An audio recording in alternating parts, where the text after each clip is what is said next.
How to find and see blocked accounts on Snapchat app. Hello guys, in today's video I'm going to show you how to see blocked accounts on Snapchat app, easy and fast. First thing, go to Snapchat.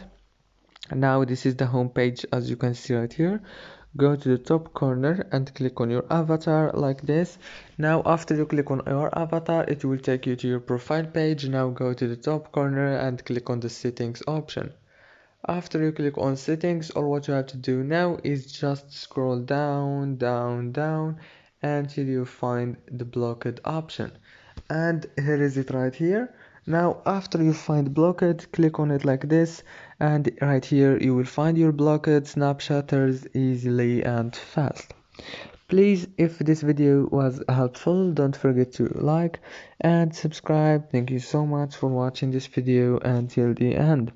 See you later.